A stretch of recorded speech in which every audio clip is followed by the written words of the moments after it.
and plane here that's flying to the east. Oh, beautiful view. I found that. That's me sitting right. Let's go back. See, that's me sitting right there. Right there, that's me sitting. And of course, I'm lying. I'm not that rich to be able to go to this place and enjoy myself like this. I'm working on a teacher salary here, so no big deal. I survive. Anyways, here's the problem. You have a plane that's flying at 100 miles per hour in east directions, and you have wind also blowing on it at blowing same direction, 25 miles per hour. So you need to determine the resultant velocity for this situation right here. Pause the video, try yourself.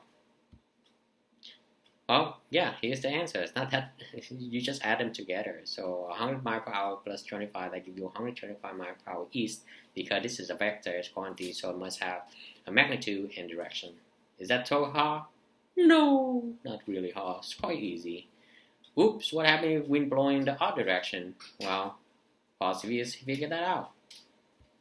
Blowing other direction, just subtract it. 100 miles per hour minus 25. That will give you 75 miles per hour. You still go east though, okay? So how about this? Wind is blowing south and you're flying east. What will happen?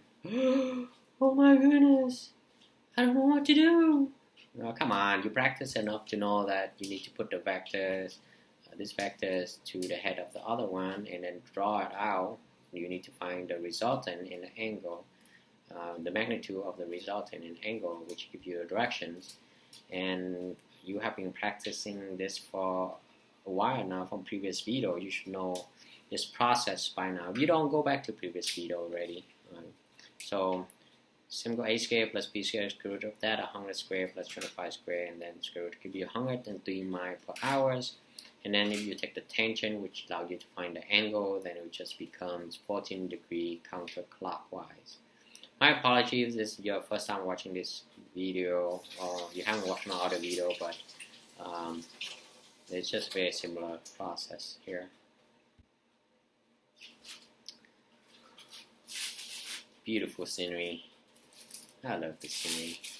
Let's go back and watch it one more time here.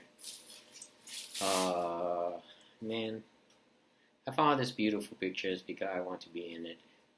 Anyways, let's continue. Practice problem relative velocity in jet ski. So you have a jet ski going to the right, and so jet ski head east on the river that flows north. So this river going north. The jet ski is moving at 5.1 meters per second with respect to the water. So it's moving this way, 5.1 meters per second. The water moves north with respect to the shore at speed of 3.6 meters per second. You need to determine the resultant velocity of the jet ski. Velocity with respect to the shore. Try yourself. To solve that, you just need to draw the resultant and the vectors right here, and you need to find r and the angle. And then so r is just 5.1 squared plus 3.6, and then that will give you 6.2 for the magnitude. Magnitude is from this point to this point, okay? And just take tangent, that will give you 35 degrees. So if the river is 75 meters wide, from there to there 75 meters wide, then determine the time required for the jet ski to cross the river. Okay? Pause the video. So we know that velocity is distance divided by time, or v velocity. We haven't learned about that yet, but just think of it as speed. Speed equals distance divided by time.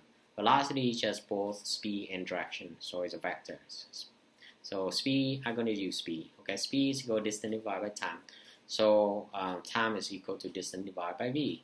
We know that the distance from here to over there is 71 meters, and so take that divided by the speed at which the jet ski is going, which is 5.1 meters per second. That's the speed of the jet ski.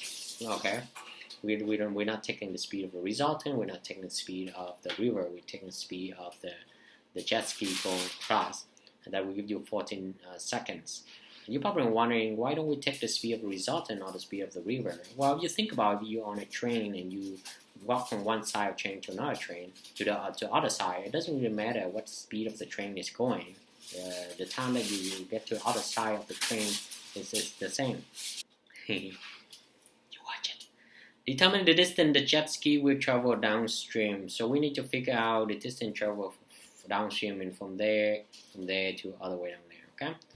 So same goal. We check distance equals speed times time. So d equals v times t, and it's just 3.6, which is the river flow that way.